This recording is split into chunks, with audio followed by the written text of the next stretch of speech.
Hey YouTubers, I've been driving this 2025 Ridgeline for about a year now, and the idle stop has finally started to get on my nerves, and I'm going to do something about it. At first it didn't bother me, but it's shut off on me a couple of times when I go to parallel park, and I pull forward before I can put it in reverse to back into the parking spot. It shuts off, and of course it starts right back up, but it's just kind of got on my nerves, and I forget to push the button every single time. So I've gone ahead and bought an idle stopper device. Now there are generic versions of this you can get, but these are made here in the USA, and I know for a fact it won't cause any problems. So I went ahead and ponied up for the idle stopper brand. If you want to send them an email and ask them if they have any coupon codes, they'll let you know. And they gave me a 10% code, knocked a little bit off. So I do recommend them. It's always good to support US companies. So let me walk you through the install. They have their own version of a video for the Honda Ridgeline, but they make it look a lot easier than it really is. And I've actually already installed this, but I'm going to take it out and do it again for your benefit. And I've got a little tip for you on installing it. So here we go. Okay, installing any of the idle stop devices is pretty straightforward. The only tools you're going to need are a flat blade screwdriver, some body panel tools, a microfiber cloth. And if you want to install it as is, that's fine. I'm worried about any rattles that it might have from the device, and they do provide some small sticky foam pads to stick on the device and some zip ties to secure them, but I'm going to go a little above and beyond on that on my install. You can buy these sheets of thin foam in the craft department at Walmart, or of course any craft store, or you may even have some foam rubber laying around. I completely wrapped my device in this foam rubber and wrapped the connectors in this because I hate rattles. And I used a little electrical tape to secure it in place.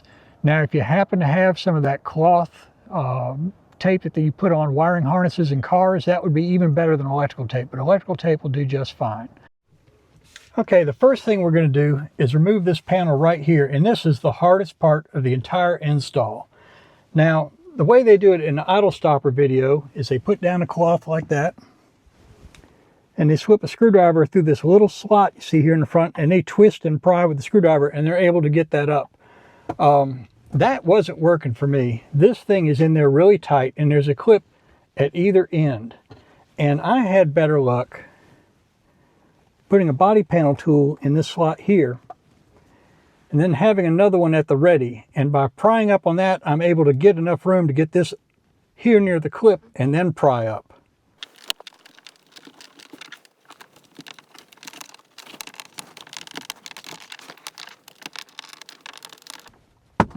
There we go.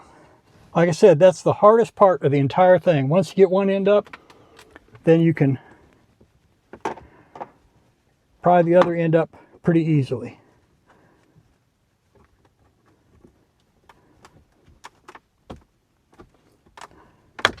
There we go. That is not fun, but it's actually fine.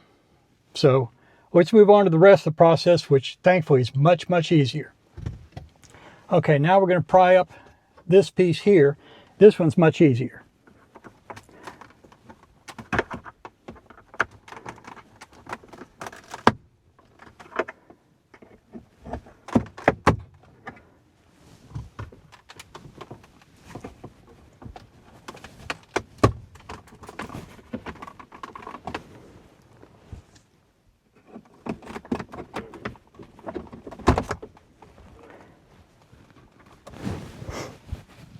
Okay, once you've got the back free, just keep lifting up. There's clips in the middle and in the front, and keep lifting up until you get all the clips loose. Okay, now that we've got the panel free, the next thing we need to do is remove the electrical connections. Now, if your vehicle has illumination around the cup holders, there'll be a small connector here at the back we need to undo. There's a tab on the bottom side of that connector. Just push that tab in and slide it out. Okay, the next thing we're going to disconnect is the idle stop switch connector. It's got a tab on the front of the connector. Push that tab in and pull it straight down. Sorry I can't get you a good view in here, it's awfully tight. There we go, that's loose. Next we're going to disconnect the gear shift connector. It's the larger gray connector, and the tab for it is on the rear of the connector, so push that tab in and pull. And now this panel's free. We can set this aside.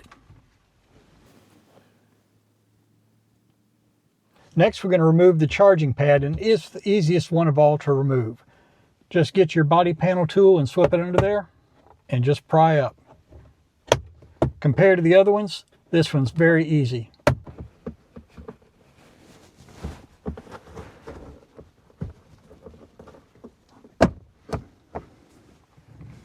Okay, once you've got the connectors loose at the back, the front just slides out of place. We've got one connector here to remove. The tab is on the front, so push that tab in and just remove that, and we can set this aside. Okay, the hard part is done, and we're going to install the idle stopper. Now here's mine, and you'll see it looks very different from yours when you took it out of the package. Like I said, I've wrapped mine in this thin foam material and then wrapped a layer of electrical tape on top of that. I've also wrapped the two female connectors in foam and electrical tape. The reason I did that, the male connectors are going to plug in where the factory connectors went. So these will be attached to the underside of the charging pad and the underside of the idle stop switch. They're not going to rattle into anything, but the rest of this is going to be dangling around down here in this cavity, and I don't want any rattle, so I've wrapped mine. I urge you to do the same. Okay, this long wire here, we're going to pass it through this hole all the way up to this area.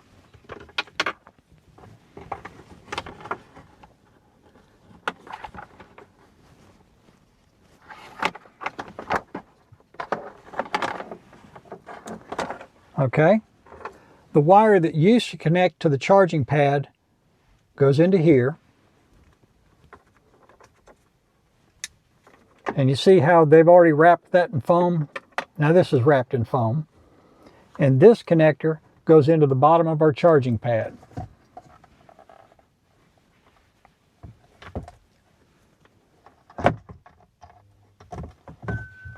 Just like that. There's little hooks at the front of the charging pad that you engage. And then it just pivots down into place.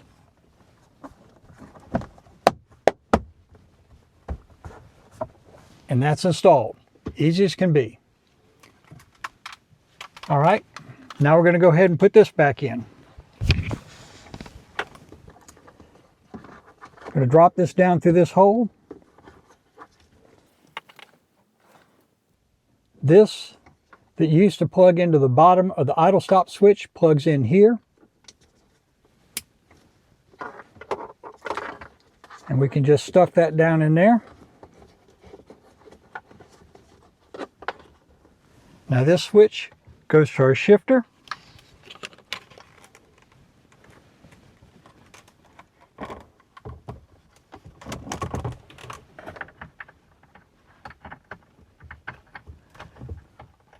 And remember, the release tab on that goes towards the back. The other connector, the white connector on our idle stop, goes to our idle stop switch. And you can feel around the tab on that, goes towards the front. Push that in. We're going to reconnect our lighting wire. That goes tab down.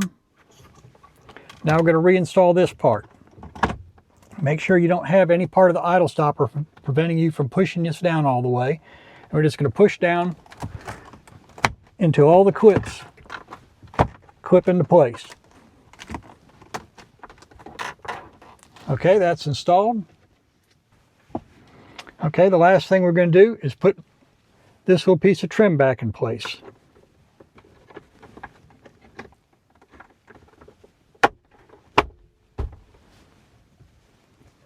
Let's test the idle stop device. It should deactivate idle stop about 5 seconds after the engine starts.